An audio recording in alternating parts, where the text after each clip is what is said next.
नमस्कार मित्रों, मैं Rajeev Mishra social research foundation में आपका बहुत बहुत स्वागत करता हूं और आपको बताना चाहता हूं सोशल रिसर्च फाउंडेशन उच्च शिक्षा में शोध परक शिक्षण के लिए लगातार तत्पर रहता है और इस क्रम में हम 6 अंतर्राष्ट्रीय रिसर्च जर्नल्स का प्रकाशन लगातार कर रहे हैं। मित्रों, जर्नल्स की जो गुणवत्ता है उसका प्रमुख कारण है हमारा रिव्यू प्रोसेस।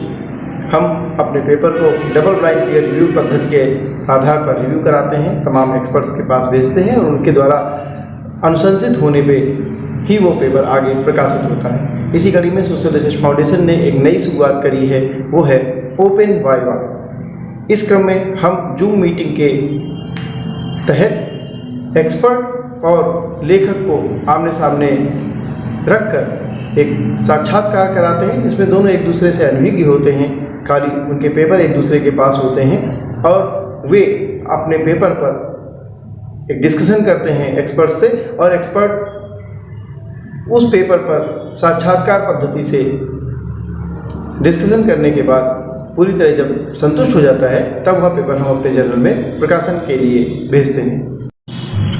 तो आइए हम अपनी तरह का पहला अभिनव प्रयोग करते हैं रिव्यू प्रोसेस के लिए ओपन वाइवा के रूप में।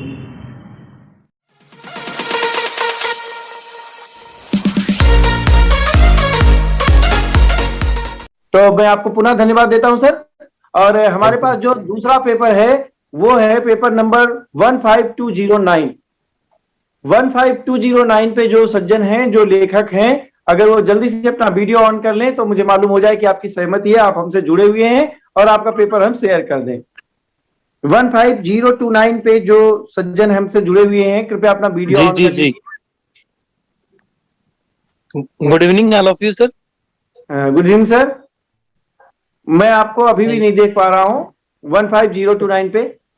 जी डॉक्टर रनपाल सिंह बोल रहा हूँ जी। हाँ sir please don't disclose your name, actually it is a blind review process. So okay sir. हाँ, सो केवल हम आपके पेपर पे बात करेंगे और मैं आपका पेपर शेयर करता हूँ जी। Make me host, otherwise I am unable to share the paper. Sir बस 1 मिनट में आप होल्ड कीजिए, मैं आपका पेपर शेयर करने की कोशिश करता हूँ। जी।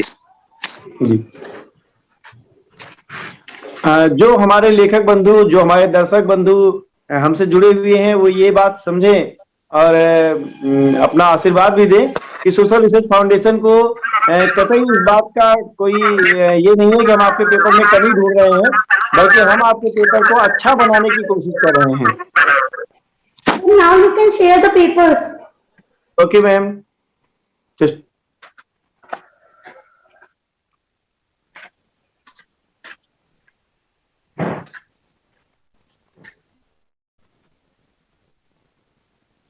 ये पेपर सर आपका खुल गया है। भारत में न्यायिक सक्रियतावाद के संदर्भ में मानवाधिकार संरक्षण का अध्ययन। आप हमारे रिव्यूअर पैनल को बताएं। जी।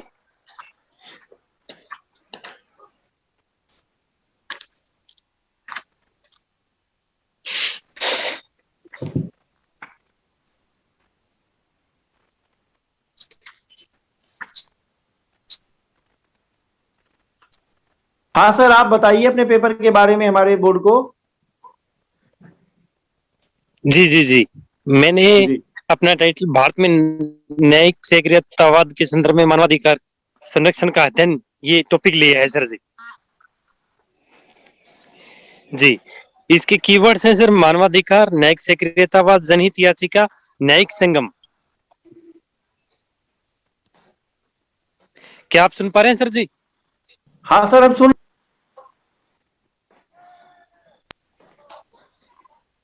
जी। इसके ऑब्जेक्टिव जी पेपर के ऑब्जेक्टिव है सर: मानवाधिकार की अवधारणा समाज के लोगों में विकसित करने का जो उद्देश्य है वो हमने सबसे पहले अपने ऑब्जेक्टिव में लिया है। इसके अलावा मानवाधिकार की सुरक्षा के लिए नागरिकों को कानूनी प्रावधान से अवगत कराने का उद्देश्य भी हमने अपने ऑब्जेक्टिव में लिया है। देश में शांति और अहिंसा का उपयोग करने से मानवाधिकारों की रक्षा है। इस प्रकार ये भी हमने अपने ऑब्जेक्टिव में लिया है। जी सर। इसके अलावा हम बात करें जी अपने लिटरेचर रिव्यू की, तो इसमें जी भारत में मानवाधिकार संरक्षण न्यायिक के संग्रह में अनेक पक्षों का हमने गंभीर शोध पर जो पहले हुए हैं हमें उनको लिया है। अमृत्य सेन अपनी पुस्तक development and as freedom, Oxford University Press 2002, New Delhi प्रस्तुत पुस्तक है सर, मानवाधिकार का मुद्दा आज के चर्चित विषयों में से एक। इस पर भी हमने रिसर्च रिव्यू लिया है जी। इसके अलावा कन्फ्यूशियस से द्वारा जो राज्य के बारे में जो बताया है मानवाधिकार के संबंध में, हमने वहां से भी रिसर्च रिव्यू ऑफ लिटरेचर लिया है जी।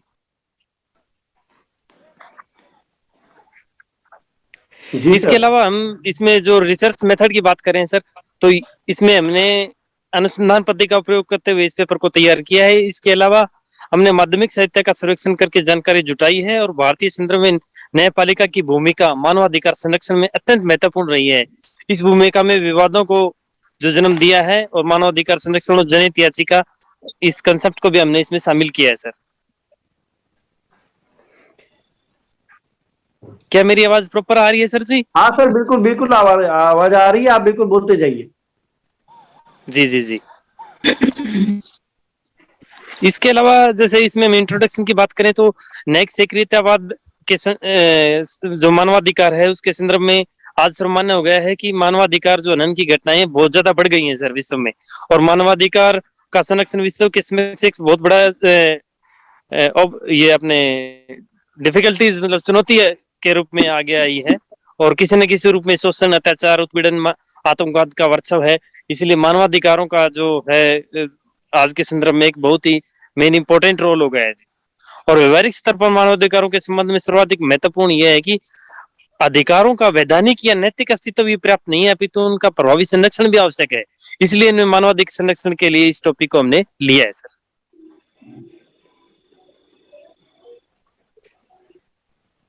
ठीक है सर, आगे पकड़ें।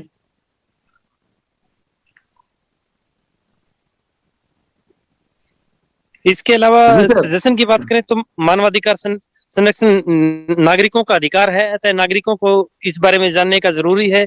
प्रशासन को मानवाधिकार संरक्षण व न्यायिक स्वीकृतवाद के बारे में समाज में जागरूकता के लिए भी जरूरी है। इसके अलावा देश में शांति और अहिंसा के माध्यम से मानवाधिकार संरक्षण की रक्षा के लिए प्रत्येक नागरिक को अपने अधिकारों के बारे में, मानवाधिकार के बारे में जानकारी होना जरूरी है। इसके अलावा कंक्लूजन की बात करें तो किसी भी देश में मानवाधिकार संरक्षण नागरिकों के मानस के आधार पर निर्धारित किया जाता है। सकारात्मक दृष्टिकोण वाले नागरिक एक देश की सबसे मूल्यवान पूंजी होते हैं, जहाँ सामाजिक सद्भाव और शांति के कारण मानवाधिकारों की रक्षा की जाती है। इसलिए आज के संदर्भ में मानवाधिकार संरक्षण बेहद जरूरी है। इसके अलावा रेफरेंसेस की बात करें जी, कौशिक, आशा, नारी सशक्तिकरण, विमर्श एवं यथार्थ, पाइनर पब्लिकेशन, जयपुर 2004 बुक को भी मैंने इसमें रेफरेंस में शामिल किया है। इसके अलावा एक वेबसाइट है सर un.org en/observation/non-violence day, इसको मैंने शामिल किया है। इसके अलावा अपने ओपी गाबा सर की पुस्तक है सर राजनीतिक विज्ञान विश्वकोश, नेशनल पब्लिकेशन हाउस नई दिल्ली, इसको भी मैंने इसमें अपने शामिल किया है। इसके अलावा बात करें ह्यूमन राइट्स न्यूज़लेटर, मानवाधिकार आयोग भारत का एक प्रासंगिक अंक आता है, वो भी मैंने इसमें अपने शामिल किया है। इसके अलावा NHRC.NIC जो अपने मानवाधिकार संरक्षण की वेबसाइट है, वहां से भी मैंने डाटा जुटाए हैं सर। इसके अलावा अग्रवाल बालमुकुंद हमारी न्यायपालिका सपना पब्लिकेशंस नई दिल्ली की पुस्तक आती है, उसमें मैंने कंटेंट लिया है। इसके अलावा बात करें सर कौशिक और आशा की पुस्तक सर मानवाधिकार और राज्य के बदलते हुए आयाम, पॉइंटर पब्लिकेशन जयपुर 2004, इसको भी मैंने शामिल किया है। इसके अलावा है सर खन्ना जस्टिस अदालती पुनर्परीक्षण या संसद से टकराव, राधाकृष्ण पब्लिकेशन की पुस्तक है सर नई दिल्ली की, इसको भी मैंने अपने इसमें शामिल किया है। ठीक है सर, इसके अलावा सर जी सर रेफरेंस पढ़ने की आवश्यकता नहीं है सर जी। रेफरेंस तो हमारे रिव्यूअर्स महोदय देख रहे हैं, खाली जैसा अगर आपने पिछले वाली मीटिंग को भाग लिया हो तो आप रिव्यूअर्स ने बताया था कि रेफरेंस का एक पैटर्न होता है सर, उसे जरूर फॉलो करें। ठीक है जी। वो बिना रेफरेंस के पैटर्न के फॉलो किए काम नहीं बनता है। प्रूफ रीडिंग की अशुद्धियां हैं, उसको आप प्रूफ रीडिंग में ठीक करें। और मैं सीधे चलता हूं अपने रिव्यूअर्स के पास। अध्ययन का उद्देश्य और 2-3 चीजें हैं जो ऑफिस के द्वारा आपको सुझाई जाएंगी, उसको भी आप ठीक कर लीजिएगा। मैं रिव्यूअर मैम के पास चलता हूँ, रिव्यूअर मैम के पास चलता हूँ। मैम कोई सवाल हो आपको? जी सर, पेपर में मैं 2-3 करेक्शंस की बात करना चाहूंगी।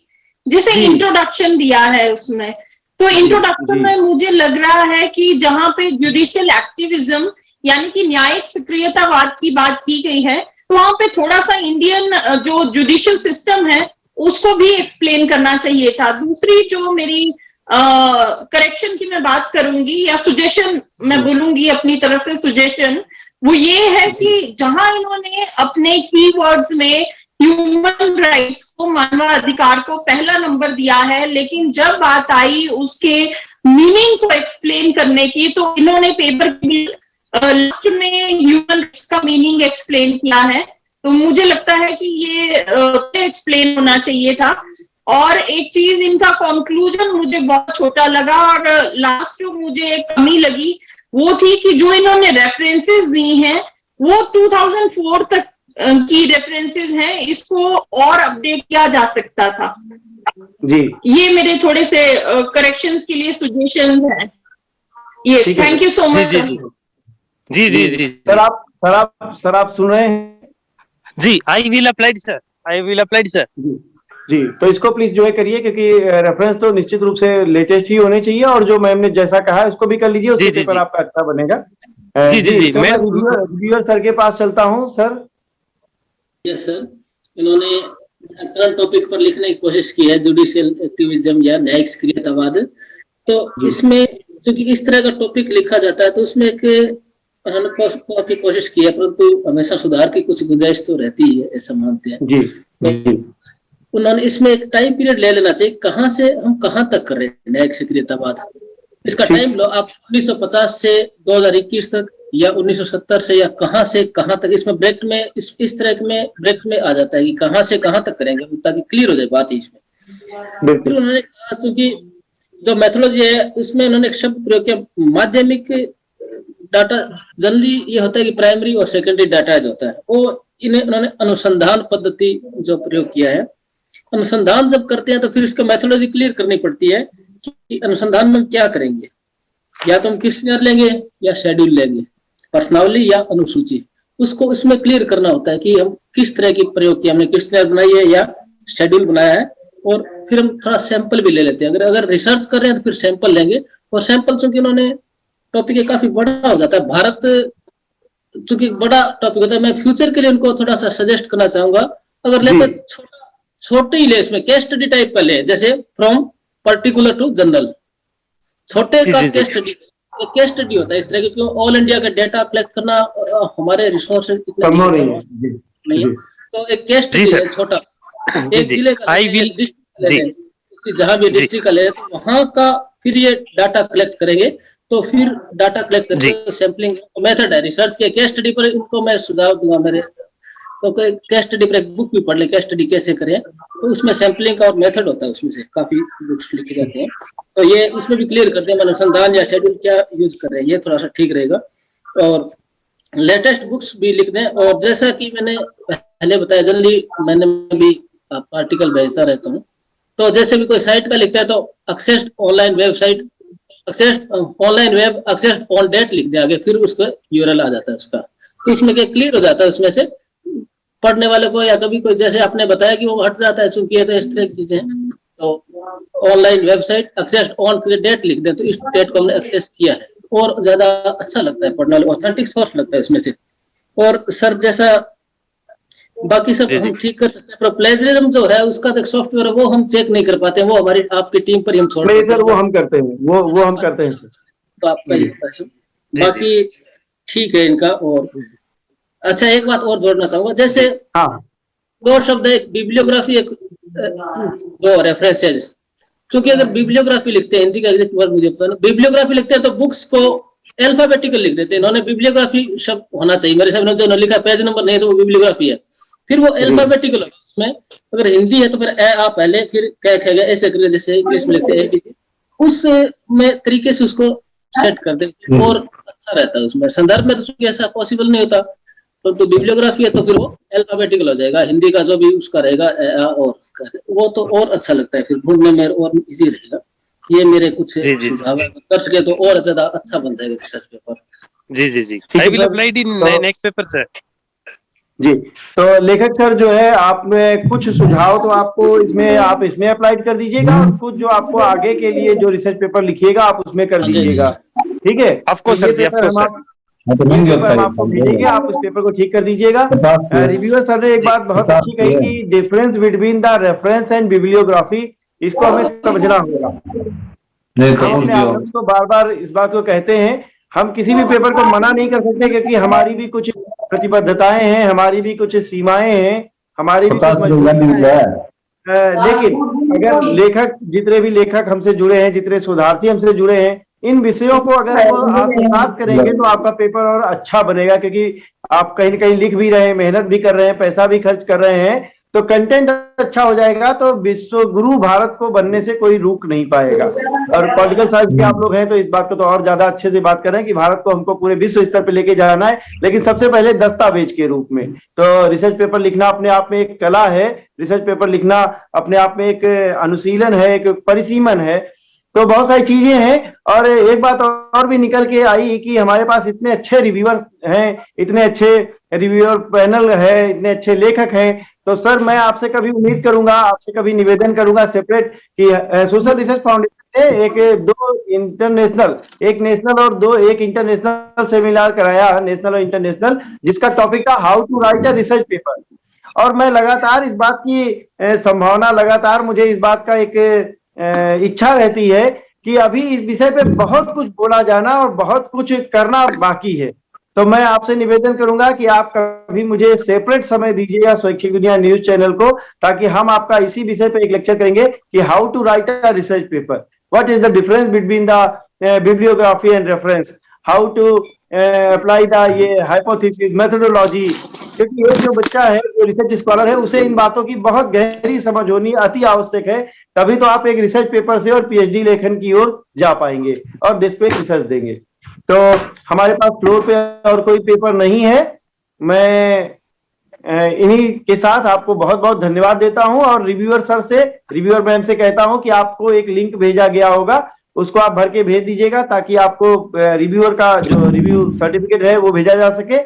हमारे साथ जो ऑथर जुड़े हैं, मैं उनसे यही कहना चाहूंगा कि आप जो है पेपर पब्लिकेशन के लिए एक लिंक भर के भेज दीजिएगा, मैं उसको कर दूंगा, संस्थान उसको सर्टिफिकेट आपको भिजवा देगा, और अपने इस पेपर को प्रूफ रीडिंग करके भेज दीजिएगा, ताकि एक अच्छा सा पेपर समाज के समक्ष प्रस्तुत हो सके। तो इन्हीं शब्दों के साथ मैं आपको पुनः बहुत धन्यवाद देते हुए हार्दिक आभार व्यक्त करता हूँ, नमस्कार करता हूँ। धन्यवाद सर आपका और ऐसा पूरी टीम का जो हमें भी चांस दिया। नहीं सर, हम good evening all of you again sir, good evening all of you again sir.